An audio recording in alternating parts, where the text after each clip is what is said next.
Welcome, and thank you for tuning in to the Sunday services at Center for Spiritual Living, Denver. We are a loving and prospering community in the heart of Denver and online.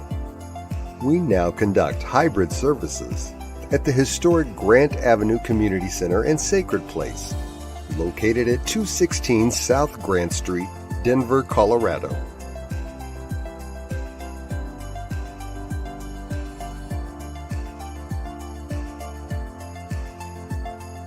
All are welcomed here. A place, space, and face of love.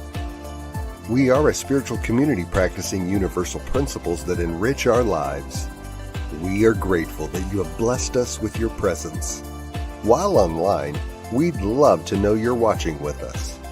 Feel free to leave a comment and let everyone appreciate you. With everything going on, life can feel overwhelming. CSL Denver wants you to know we are here for you. Please know that our practitioners are available for personal prayer work. Our licensed spiritual practitioners' names and phone numbers are available on our website at csldenver.org. Or if you have a prayer request, feel free to email it to info@csldenver.org. For your convenience, you'll find clickable links in the description of this broadcast. Rev Elzia, along with all our guest speakers, practitioners, service coordinators, and musical inspirations, want you to know how truly grateful we are that you are with us today. Thank you for your continued support and participation in our services, workshops, and events, as well as providing financial contributions to our center. If you're interested in upcoming events and information, we send out weekly newsletters. Sign up by visiting www.csldenver.org. We deliver services in a hybrid format where we meet in person at 216 South Grant Street. We will also continue to live stream all services on Facebook and YouTube every Sunday. Find us on our respective channels as well as on New Thought Media Network. Again, thank you for your precious attention. Now prepare for engaging enlightenment.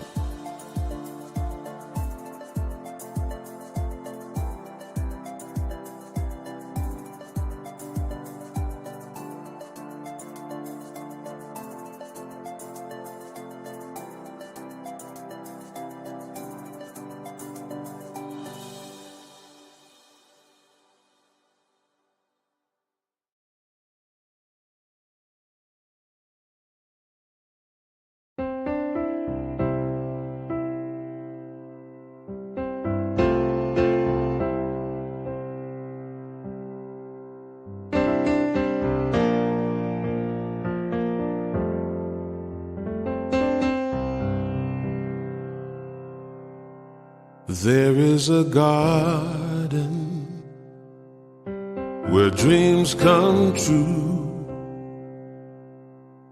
a beautiful garden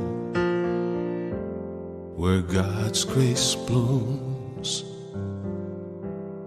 There is a garden where everything grows, a beautiful garden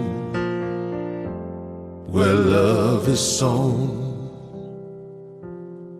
And in this place of light and love, you can have anything that you're dreaming of. There is a garden where dreams come true, a beautiful garden. That garden is you.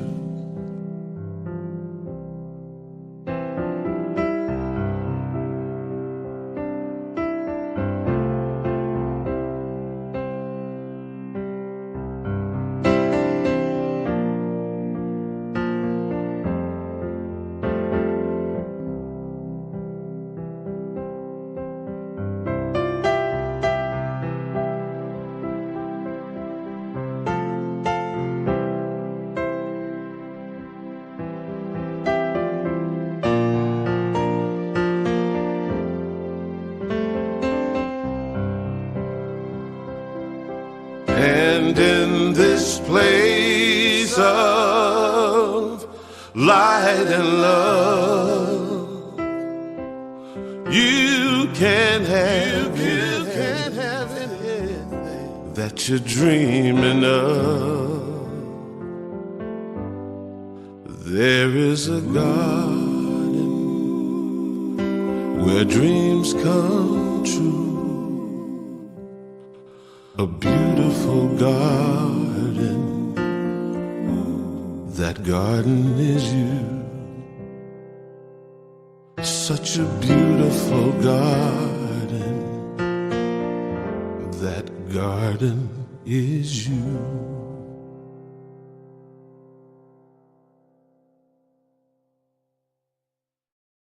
Good morning. Good morning. My name is Jerry Hodge. I'm a relatively new member of this community, and I'm a practitioner emeritus.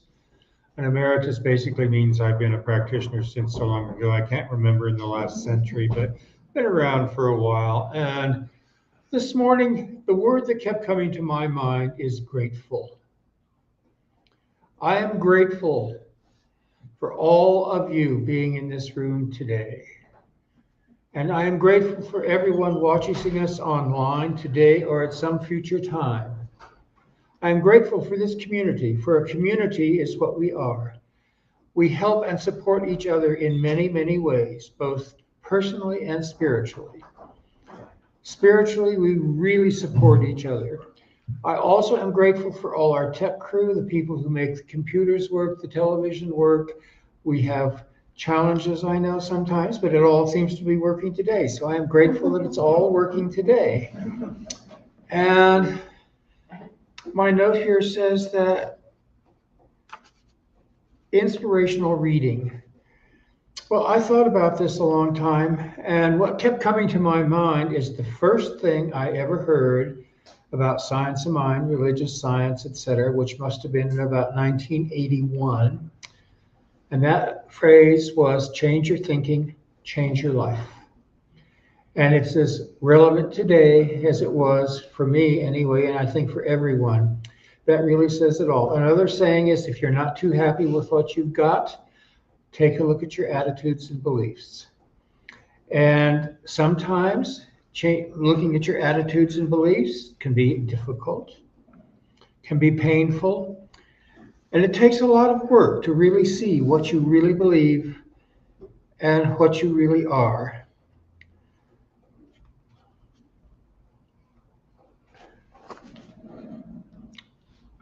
New Thought, Science of Mind, Religious Science. We've all heard about Ernest Holmes, Emma Curtis Hopkins, In This Country Back, but there's somebody else in my life that's really relevant. His name is Alexander Humboldt, a German, who was born in Berlin in 1869. He died in Berlin in 1859. You may recognize his name for something called the Humboldt Current in the Pacific Ocean, or the town called Humboldt in California. The major park in Santiago, Chile is named Humboldt Park. He is also one of our predecessors, one of the people who really is important in our heritage. In Berlin, where he was born and where he died, they just built a huge new forum called the Humboldt Forum. Very much a part of New Thought, which we call today, except those terminologies hadn't been invented yet, but the concepts were there, and he was very much a part of the Enlightenment.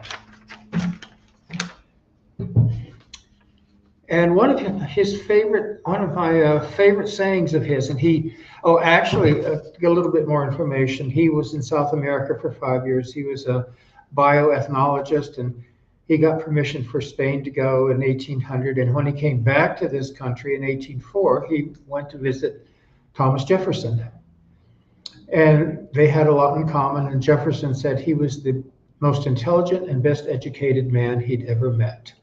So that's part of our heritage, which if those of you who are interested in history like to go back further. And let me read you this quote. I am more and more convinced that our happiness or unhappiness depends more on the way we deal with what happens to us. Our happiness depends upon what we deal with, what happened to us, what happens to us. Things happen all the time. They did in his time. I mean, look what happened during all of the Civil War era, the Mexican War, all of that kind of stuff. But it's how we deal with it, which is important. And that, I think, is very relevant to today. How we deal with what's happening in the world out there today is our responsibility, and that's how we practice new thought. So anyway, thank you. And I think that's all I have to say.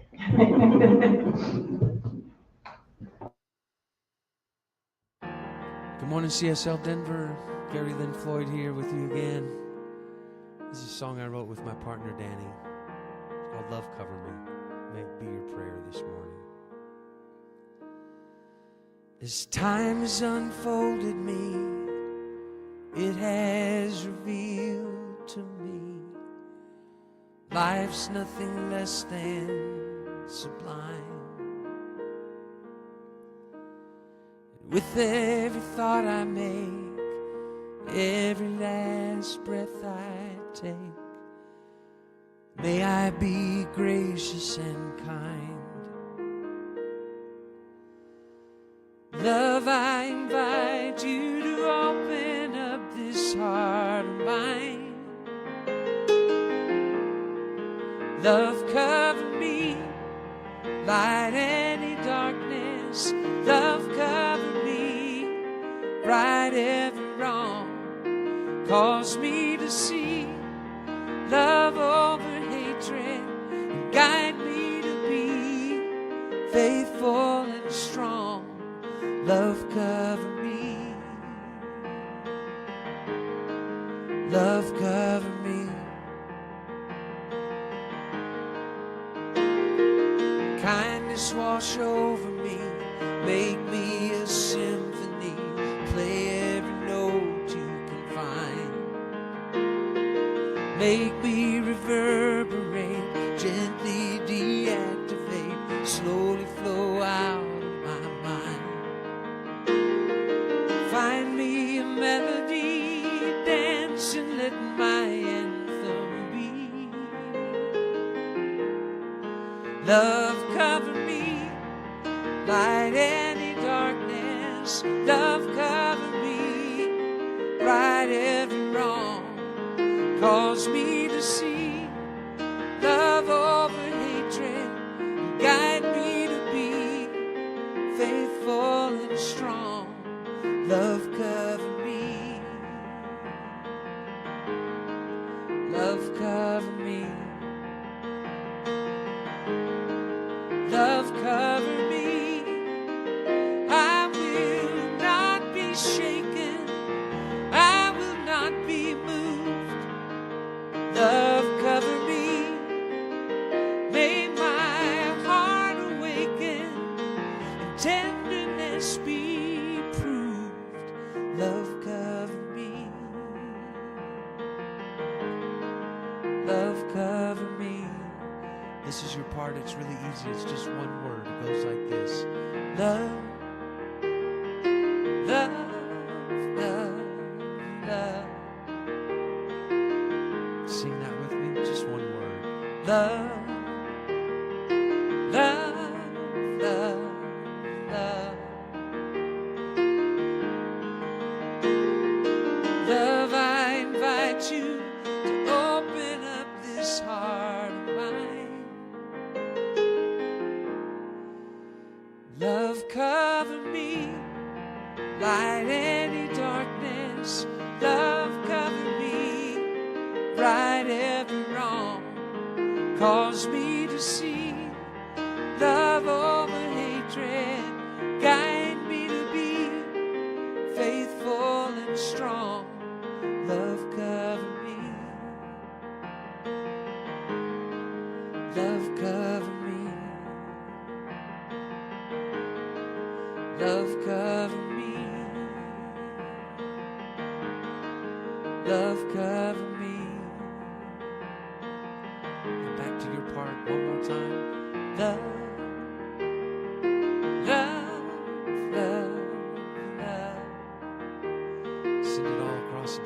this morning. Love, love, love, love. And all across the country that needs it so very much. Love, love, love, love. Love cover me. Love cover me. Love cover me.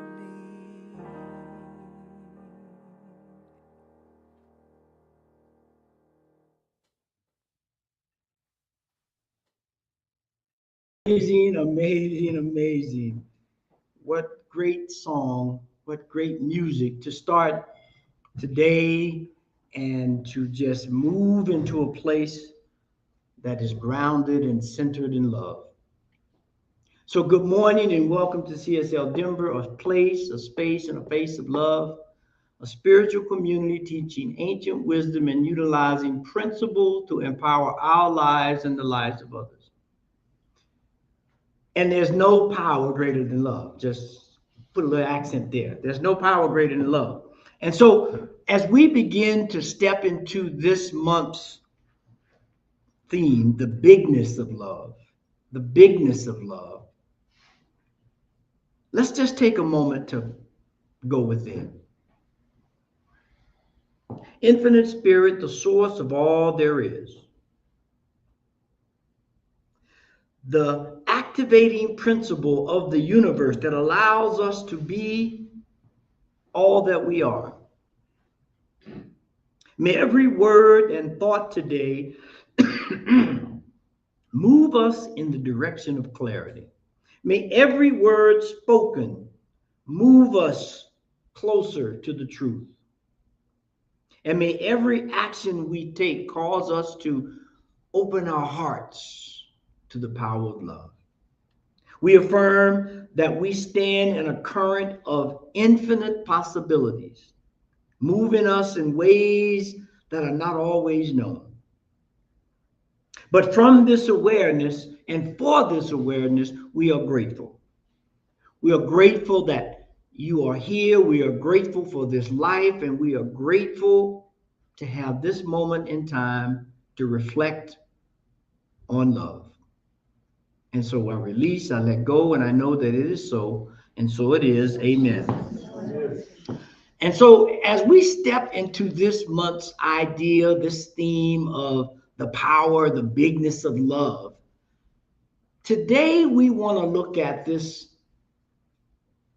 kind of bugging point, if you will.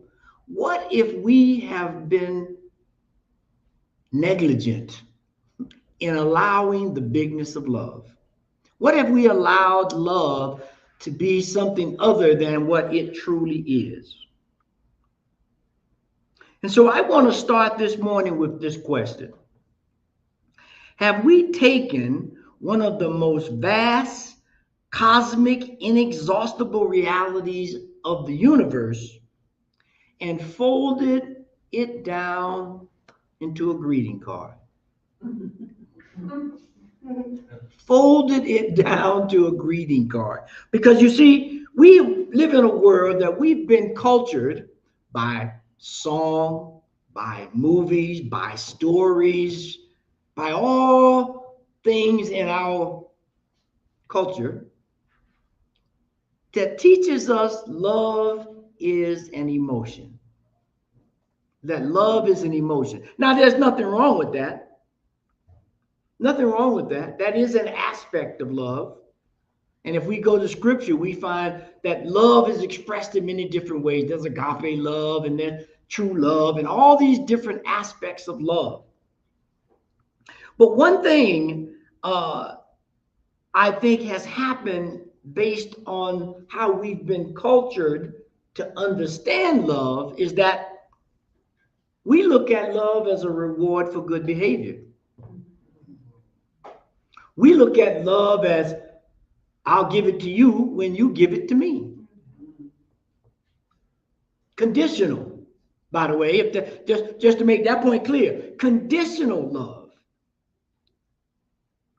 And sometimes it's so fleeting that we use it as a punishment to withhold it from someone who's not meeting our desired behavior or not providing us with the desired want. That sometimes we don't even make it clear, but we expect you to know and give it to us. That causes us to really get a misconception of love. And today I want to state the record clear based on all that I've studied and read about, and more importantly, experienced. Love is a field of consciousness, a field of awareness, something that we have to embody. There's that word again. Something that we have to embody. It's a power to be unleashed. It's kind of, I hate to use this reference because it's, we just had the remembrance of D-Day and the whole thing with the atom bomb, but the atom bomb was an unleashing of power. Now it was, we'll leave the definition at that, and all the other stuff, we'll let that go. But the creation and the understanding and use of the atomic power in an atom was unleashed. Atoms have been around forever. But how was it being looked at? And that's what the charge is today. How are we looking at love? How are you looking at love? Because we are living in a time right now that requires more love than any other time that I can determine and read in history and in the present moment as well. It is the time. We've heard that saying, now is the time and this is the hour. Now is the time and this is the hour for us to step into the fullness of love. Not that old Harlequin love story love. That's a good thing. But it lacks, in my mind, some clarity. It lacks some grounding because, see, love is the nature of who we are. It is the ground of all being. It's the ground of all being. Everything that is created, that we see, that we participate in, is grounded in love. There's this statement by Anonymous, and y'all know Anonymous is very prolific. But this is what Anonymous said. The goal of life is to live in such a way that our lives are a witness to the truth that love is the ultimate reality. Love is the ultimate reality. And the goal is to live from that perspective, to live from this idea that everywhere I look, regardless of appearances, and as Ernest would say, in circumstances, there is love.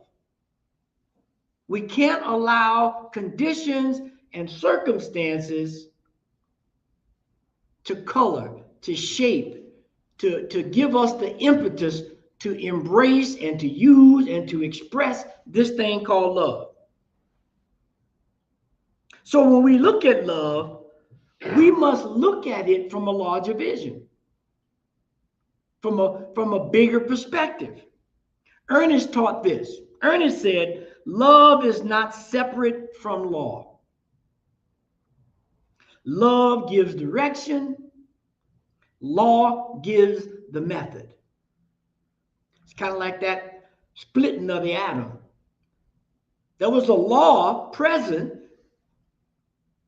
and we discovered it when we split it, but the method of how it was used is critical to understanding the power, the presence of the atom.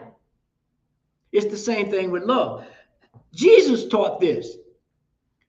The greatest of all the commandments is what? Love. It's greater than faith. is greater than hope, is greater than all these other things. It is the greatest. We got this long list of things as believers taught by the master teacher Jesus.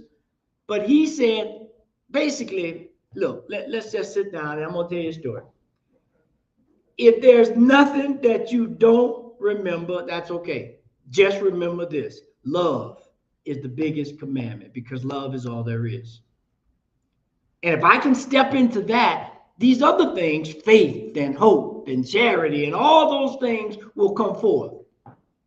Because that is the nature of love. It is the ground of all being. It is the awareness, the impetus, the energy that transforms worlds, transforms lives, and is who and what we are.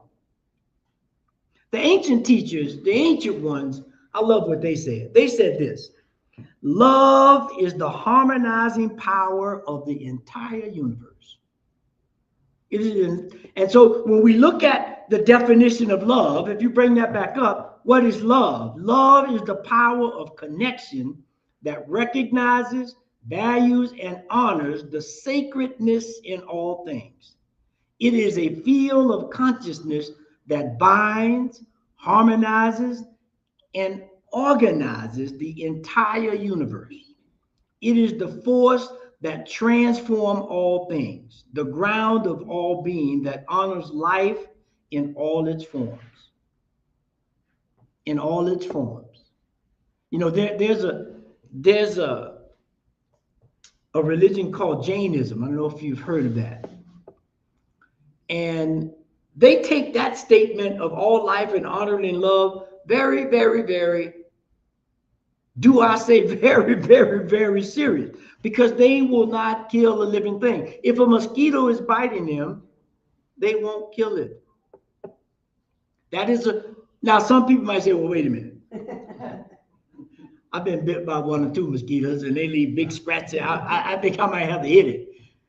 But imagine that. Think about it that way, about being so in tune, if you will, or so enthralled with this idea of love and how it expresses itself through all creation that you will not take its life. Now that's worth pondering, because I'll fall out of love if you make the spaghetti wrong. You know that ain't how I like spaghetti. What you left it in the water way too long. Think about that.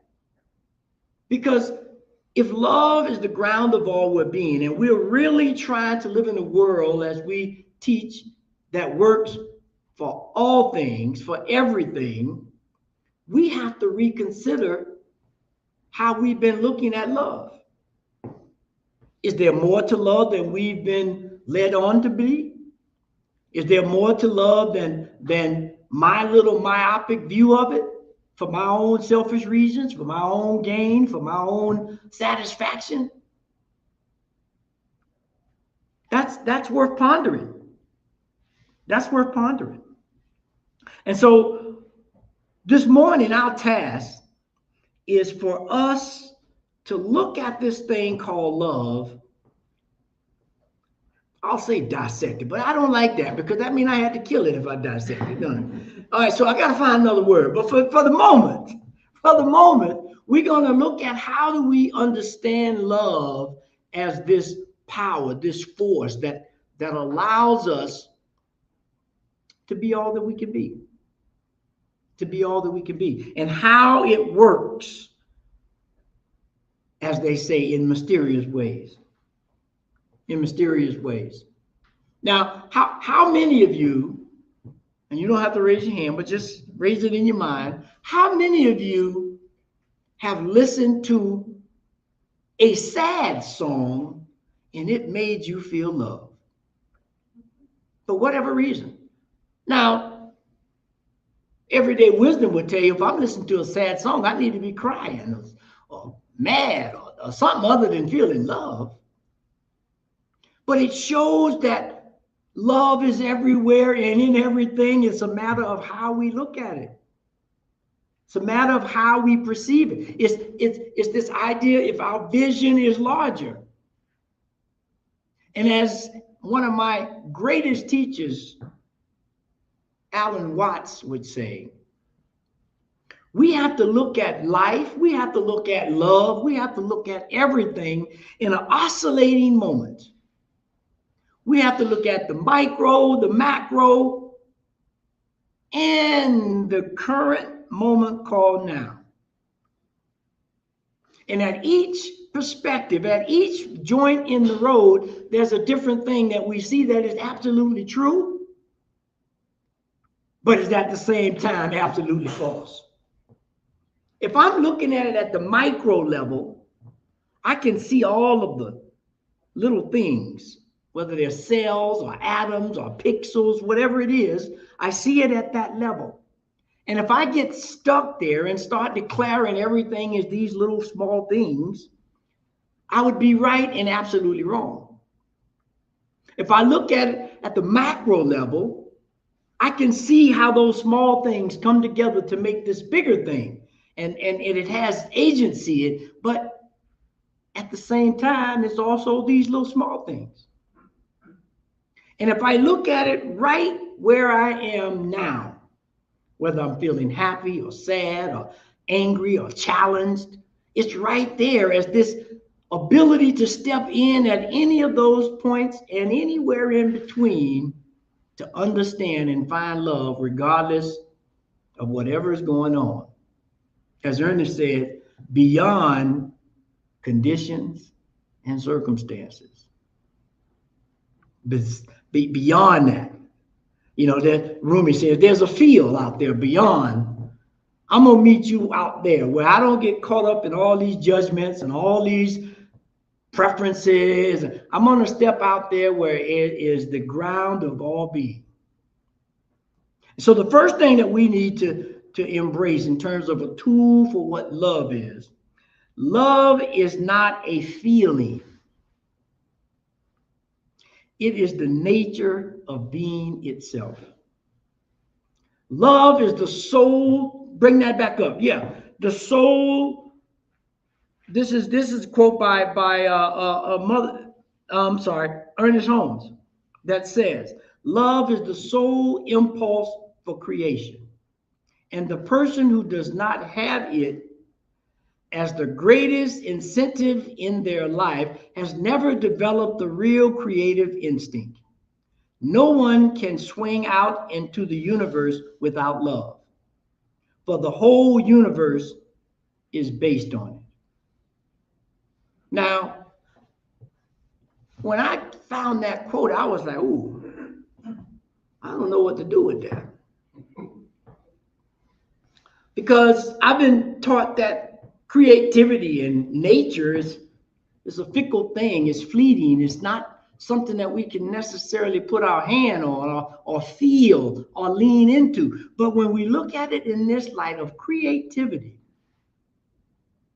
you've heard me say it before. You think about the creativity to come from gas some billion years ago to us sitting in these chairs right now or looking online right now. That is some serious creative power.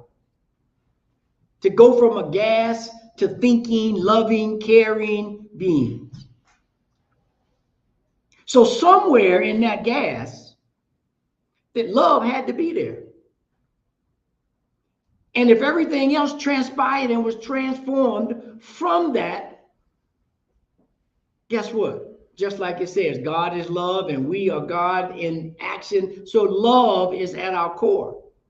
Love is at our core. And so how do we step into it? The scripture says God is love, not God is loving. God is love. Because if it's loving, well, then that means I can withhold it when I want to. I can be conditional with my love. I can even act as if love does not even exist, if it's a kind of thing. I want the real, there was this song back in the 70s that says something like, I want to get on down to the real nitty gritty. I want to get down to that real love. I mean, there's so many songs on love, which, as I said in the beginning, we have to be careful because it'll send us down the track. It'll send us down the track. But love is the real nitty gritty. It's where the rubber meets the road. And so love is the principle. That's what we teach in this teaching, that there are principles. And from those principles, we extract what? Law. That's why Ernest said there's love and law, or law and love. Same equation. Right? It's constant. It's reliable. It's infinite. And here's the interesting part. It's not dependent on our feelings, our mood, our understanding of history, chemistry, physics. Does not matter. It is, because it is a principle that can be included or creates, if you will, not the right word, but I'll use it for now, that creates laws of how love acts in our life, or how we activate love in our life. Right? Because, you know, Reverend Ike, some of you may have heard of Reverend Ike. It's part of this teaching, New Thought teaching. He had a famous saying. Now, he was a great prosperity minister out front, but what he set forth was an equation that happens in every aspect of life. He said, nothing from nothing leaves nothing. Nothing from nothing leaves nothing. So if you're not bringing anything to the table, you're probably not going to walk away with anything from the table. And that's how it is with love. You have to bring love to the table. You have to bring love to the good, the so-called bad, and the so-called ugly. Because love is all of it.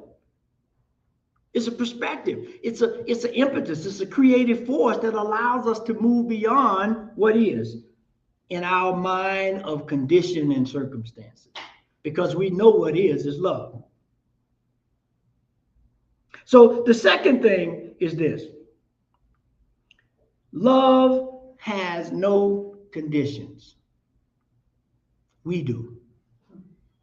Love doesn't have any condition. We're the one with the conditions. We're the one with all the hoops and things that someone has to jump to, or some situation has to jump to express, to feel, to be loved. Mother Teresa, and you know, if you've done any history on Mother Teresa, she was the epitome of love. She said, love does not measure, it gives. And if you know anything about Mother Teresa from India, she worked with the so-called undesirables, the untouchables in Indian society. That just imagine there's a group of people in your society that you have deemed, called, and labeled as untouchable. Not much love there. But Mother Teresa said, I'm stepping right in the middle of that to show you what love is. She worked with all manner of people who were not considered a part of real life, right? Mother Teresa did that every day. She encouraged others to do that. She said, it's a giving. And that was her calling, to give, to love, to be with those who, for whatever reason, may not even see love in their own family. But we know that it is the nature of who we are. Scripture tells us that God, it is easy to love when everything is going right. Right? Got good music, got good coffee, the weather's nice. It's easy to love in that. But now let the weather change a little bit. Let that person be 5 minutes late to pick you up to go to the movies. That whole idea of love changes. It becomes conditional. And when we condition our love, we are not only trying to protect ourselves, we are in fact cutting ourselves off from true love. That person might be late because they got you a gift, or they paid for your ticket, or they got a surprise. But when we have set our mind into a condition of what love is and what it looks like from this very small aspect of what it is, we set ourselves up for what? Disappointment, failure, misconceptions, misunderstandings, and I could go on and on and on about what happens when we don't see the thing itself as it truly is. A loving, not in loving as God is loving, but loving as if I expressing love to you, honoring who and what you are in terms of the grand scheme of things, the oneness of all there is. The oneness of all there is. Now, once we're able to get our head around, and it's hard, I swear to God, it's hard, of not dealing with conditions. And we know it can be done, this whole thing about dealing with conditions. There's a community of monks in Tibet, and then probably in some other traditions as well, but definitely in Tibet, that can sit with wet saris in freezing temperature and dry those saris by meditating and unleashing this power of love. Because if love ain't there, they're going to freeze. So they had to tap into another kind of presence, another kind of thing that moved beyond the condition and circumstances. That's what we have to do. Recently, they had the monks who were walking and about the war and all of this. And on the first day or two, one of the monks got hit by a car. Didn't stop that movement, didn't stop that effort to express love and not war. How many of us would have had the courage to say, all right, well, I got to keep going? We have to make the point. We have to express that love is stronger than this, whatever this is. How do we do that? How do we step into that kind of love? How do we move beyond conditions? Well, here's the third point. The way we do that is by remembering that we are not here to learn love or experience love or any of that. We must remember that we are love. That we are love. That I don't need to learn it. I don't need to do any of this other stuff with it. I just need to remember that I am it and it is me. And then that's when we sit in this thing called authenticity. Right? That's when I can show up authentic, because I'm showing up in an expression that I can't do it without you. You can't do it without me. And if you go, that's going to make it hard. Now, that's selfish and conditional, I know. But it's more of a relationship when we put it in perspective. It's not out of I'm got to lift my side of the table harder because someone else is not there to help me. It's an idea that if we lean into the expression of love, it's ease and grace. We hear this ease and grace. There is no ease and grace without love.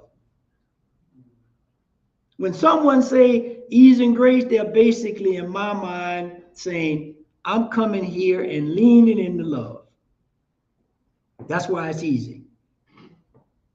And that's why it's graceful, because it just flows like grace.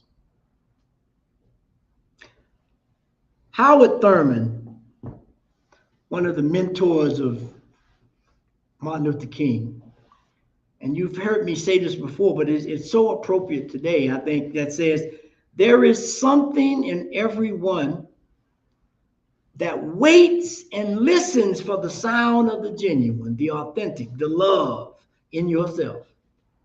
And it is the only true guide you will ever need, have, want, and all the other things that fit in that vernacular.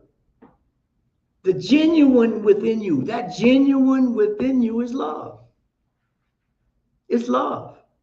And so when we are able to do that, Ernest backs that up with this. Ernest says, love is within us.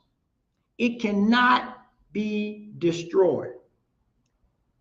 It can be ignored to the extent that we abandon love, we feel it abandons us. Denying love is our only problem, and embracing it is the only answer. Therefore, the power of love, through the power of love, we can let go of past history and begin remembering who we are. Love heals, love forgives, and love makes us whole. Love makes us whole. And that's it. That's all, that's all this, as Paul Harvey would say, that's the end of the story.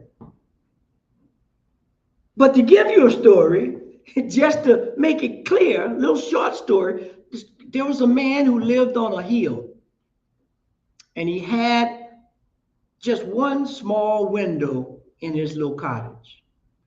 And he'd been there so long, he didn't venture out. Dust and cobwebs had covered the door. So all he thought was there was a window. And one day a traveler came by and saw him sitting there in the window and said, you have a great view. And he looked at the traveler and says, all I see is just this little slither of valley and sky and whatever. And the traveler peeking through the window, he noticed something over across the hall, across the way there, and he says, go over there with that dust and cobwebs and just rub your hand a little bit. And he did, and lo and behold, there was a big door. That he was so set in what he saw that he thought there was nothing else. He wiped away the cobwebs and dust, opened the door, and the whole vista of the valley and the sky and the trees became apparent. And that's what we're being asked to do today.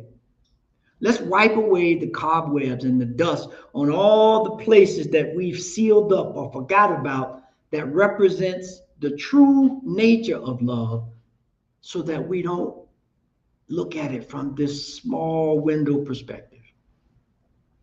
And so in that understanding, let's go into prayer. Heavenly Father, Mother God, the window and the door of who and what we are.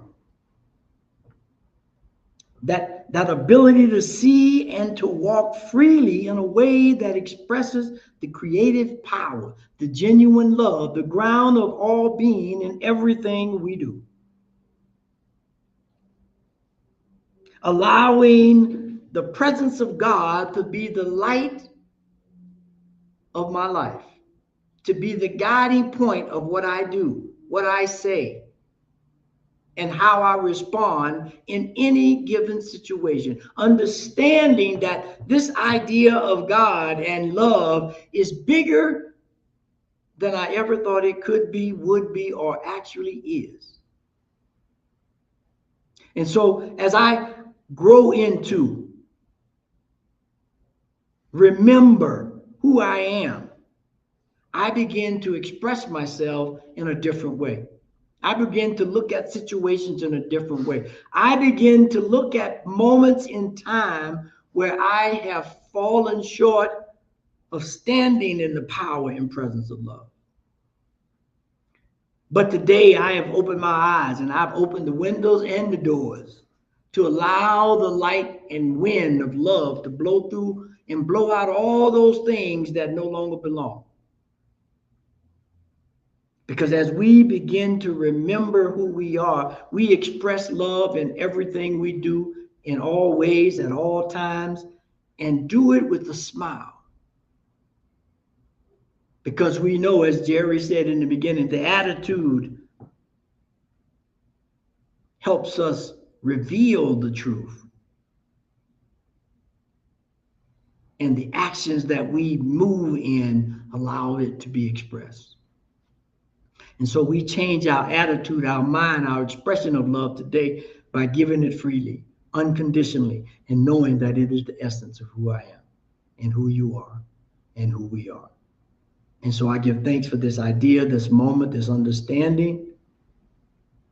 And I release it into a law that is always working, that is based on principle, to create a world that works for all. And so it is. Amen. And so, as always, call to actions, just two small ones. How can I refrain love from emotion to spiritual causation? Not just a feeling, but something that causes me to get involved, that causes me to go help, to look at life as Mother Teresa did, those who might be a little less off than we are, that we can help. And then the second thing, this week, take a moment and give without conditions or waiting for them to deserve it, apologize for it, or even earn it. Just give it. When we do that, we'll see a difference. We'll feel a difference, and we'll be a difference. And so, as always, there's an affirmation, and our affirmation today is, love is the truth of my being, and I choose to express it freely without hesitations or conditions. And so it is. And so now it's that time for sacred giving. We want to thank everyone that's here for listening, for joining, for supporting this community. And we are happy for you to be a part of this community. And if you look across the bottom of the screen, you'll see the many different ways you can give, whether it's through text, go on phone, website, or here in the center. We appreciate it. And to anchor that idea into our lives, into our very essence of love, if you like, repeat this affirmation. This perfect gift is spirit and form, circulating and blessing all that it touches. Freely I give, and joyously I receive, and so it is. Amen. And so it is. And so Alice is going to come up and give us some announcements. Thank you, Reverend Elzia. We still have a couple of the May-June Science Mind magazines, and those are $10, and then there's some others that are free, so help yourself to them. And today, right after service, we have our meditation and coffee, where after we've had some coffee and snacks, we circle up the chairs and we do a little bit of meditation and have some discussion, and then we go about the rest of our day. And for those who might have missed Reverend Elzia's call to action and affirmation slides, we put them in the weekly MailChimp that goes out, and it's also on the website under Ministers' Messages. So if you've missed that, then they're there. And then our next community cafe is on Sunday, June 28th. The usual thing, like we said, we keep the tables up and bring some food to share, and we'll be, I will be covering the summer solstice. We'll do a little bit of that, and then talk about the importance of ritual in our lives. At our Curiosity Corner, we have some new Ernest Holmes books, and also some mandala coloring books. So help yourselves to those. The Curiosity Corner is over here, and then the bargain base and everything's $1 on the right-hand side. And we are so blessed to have New Thought Media Network and Diego as our Sunday service producer. We invite you to go to www.ntmedia.org and check out what they've got. They've got something for everybody. And we are so truly blessed by everyone who has chosen to support CSL Denver by showing up on Sundays or watching our services online and supporting us financially. We know that as we move through the rest of this year, the Divine Beloved is guiding and loving each and every one of us. Thank you for joining us. And now let's close out with Karen Drucker singing, I Am So Grateful. Hey, I'm so grateful.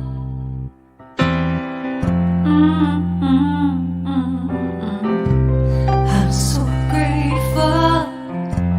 I'm so grateful. I'm so grateful for all that I have. I'm so grateful.